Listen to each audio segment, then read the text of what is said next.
je m'appelle Charlotte, j'ai 30 ans et je suis la fondatrice, du compte, Instagram Mangeuse d'herbes, mais aussi, du site, internet, qui propose, des recettes, végétales, véganes, 100 véganes et d'inspiration, afro-caribéenne et j'ai aussi développé une chaîne YouTube et sur mon compte, en fait, je fais, de l'afro-véganisme activiste. Donc je propose des solutions pour pouvoir, justement, s'alimenter de manière végétale tout en conservant sa culture. Je m'intéresse à l'histoire, des plats, comment est-ce que c'est arrivé dans nos assiettes comme ça. Donc tout ça, c'est lié, à des étapes, à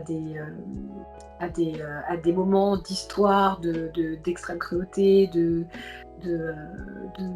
voilà, de criminalité même, hein, qui a vraiment changé nos corps, notre perception, même nos endroits où on a vécu, où nos ancêtres ont vécu.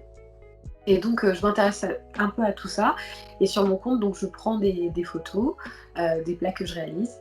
Et je fais également des lives pour justement parler justement de ces problématiques, des concepts du véganisme et aussi un peu dénoncer pas mal de, de, de- de problématiques qui en découlent, comme toutes les oppressions, voilà, le racisme, le sexisme. Donc le lien, en fait, l'intersectionnalité entre voilà, le lien, le tronc commun qui est le capitalisme et l'impérialisme blanc. Comment t'as eu cette idée de créer ce compte Instagram Mangeuse d'herbes? Alors qu'est-ce qui m'a donné envie? En fait, de base, j'ai créé ce compte, vraiment pour prendre des photos de ce que je mangeais et persuader ma famille entière de changer ses habitudes. Donc je me suis dit: «Tant qu'à faire un peu des plats, super cool, autant les prendre en photo». Comme ça, ils auront une base, je leur ferai des recettes et comme ça, j'ai juste à leur envoyer, des liens parce que c'est vrai que, quand on est végan, on aime bien nous demander: «Ah qu'est-ce que tu manges?» Et puis, voilà, être un peu une roulette de recettes sur pattes, ça peut être un peu vite épuisant. Bah, je mange ça, ah non, ça j'aime pas trop. Voilà, je me suis dit: «Ça va aller un peu m'épargner». Voilà, j'allais faire en sorte que tout ce travail que je fais, voilà, il ait un peu une place et puis, comme ça, dès que ma famille a vu que, voilà, souvent ils oublient, surtout mon papounet, je lui dis: «Bah oui, tu sais pas où est-ce que c'est? Bah, c'est sur mon site donc ne m'appelle pas, non mais parce qu'aussi moi je connais pas», voilà, là tu n'auras plus d'excuses et donc c'est parti de là et ensuite, je me suis, j'ai vu que ça intéressait un bon de plus en plus de personnes et puis, j'ai voulu justement, faire des liens avec, voilà, je me suis intéressée donc à l'histoire et donc j'essayais sous mes posts, d'informer les gens justement à déconstruire leur regard, par l'assiette en fait, déconstruire, voilà, décoloniser son regard par l'assiette. D'accord. Voilà. Et justement, comment tu fais ce lien avec les sujets qui t'intéressent et la nourriture végétalienne, végane? Quand on voit notamment, par exemple, quand on est dans la lutte antiraciste ou même dans le féminisme, le rapport avec la hiérarchisation des vies, voilà, qu'il y a un tel qui est à tel endroit, l'autre un peu ici, et que quand on commence un peu à s'intéresser au véganisme, on voit que sur des causes complètement aléatoires, on a décidé de manière culturelle, mais en fait c'est de manière systémique que par exemple le chat, le chien, c'était acceptable de ne pas le manger et de le caresser et de le faire rentrer dans nos vies, dans nos intérieurs. Mais par contre, d'en manger et d'en trucider d'autres, mais genre 3 millions euh, par jour en France seulement sur le sol terrestre. Enfin, là, je parle même pas du côté maritime, donc 3 millions de massacres par jour.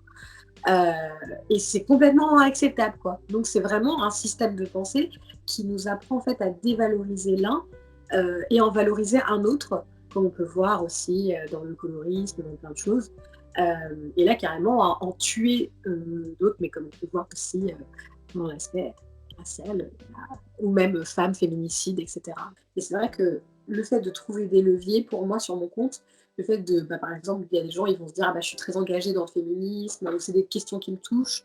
Par exemple, le féminisme et la viande, c'est hyper intéressant, quoi.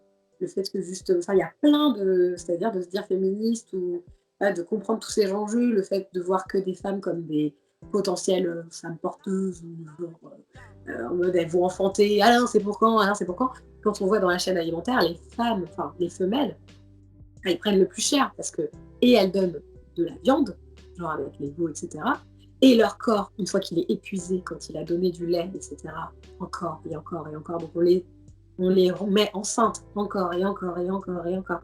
Et quand elles meurent d'épuisement, là on les envoie à l'abattoir et elles se retrouvent en steak.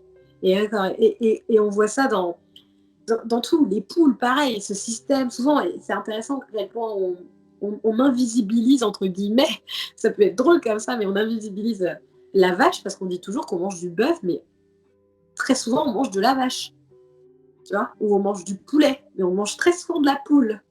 On est dans une matrice totale, quoi.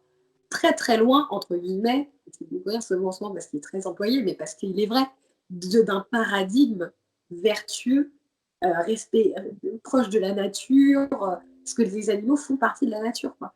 Donc on entend beaucoup de gens qui disent ouais, je vais me reconnecter à la nature, je vais me reconnecter à la nature. Mais en fait, il n'y a pas besoin de partir très très loin pour se reconnecter à la nature, parce que ces êtres vivants, ce sont aussi la nature, et nous aussi on fait partie de la nature, quoi.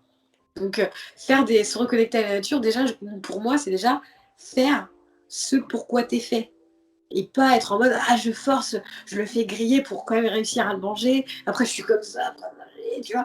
Euh, c'est genre, fais déjà ce pourquoi t'es fait quand tu manges des plantes, des végétaux, des céréales, et encore les céréales, voilà, on pourrait s'interroger, mais voilà, des légumes racines et tout, c'est fluide. Donc, pour moi, c'est vraiment trouver des leviers, que ce soit le féminisme, l'antiracisme, que ce soit la cause animale, la condition animale. Je pense que ça, c'est le premier levier qu'on devrait avoir. On va dire que je parle surtout d'antiracisme pour attraper l'autre, Ouais. parce que hélas, l'être humain est très anthropocentré. On est tous emprisonnés dans ce système et dans ce regard, même dans le langage, tu vois. Par rapport aux animaux, vraiment, c'est le paillasson de la société, quoi, mais vraiment. C'est le Ouais. terme level auquel on ne pense absolument jamais. Quand tu t'attaques à l'alimentation, je te jure, tu te rends compte à quel point c'est hyper profond, genre, il y a des rapports avec la virilité. Non, mais moi, je peux pas, je vais perdre tous mes muscles, moi, je peux plus un vrai homme, des cavernes, tu vois. Quand tu vas à Carrefour, c'est vrai que t'as un chasseur, tu vois. Ta virilité est dedans, quoi. Tu prends la barquette, tu la mets, tu la payes. Tu vois. Là, la personne se sent avec sa lance, tu vois, et carrément, j'en sais pas, tu vois. Et toi, t'as des discussions avec des hommes, genre comme s'ils allaient perdre leur masculinité ou des choses comme ça. Mais toi, ça va parce que t'es une femme. Voilà, la sensibilité, là, t'es genre, ah ouais, tu vois, ça touche à plein de choses, la culture, le truc. Donc pour moi, vraiment, c'est une priorité. C'est comme si c'était la base, la racine de tout ça, quoi. Tu vois.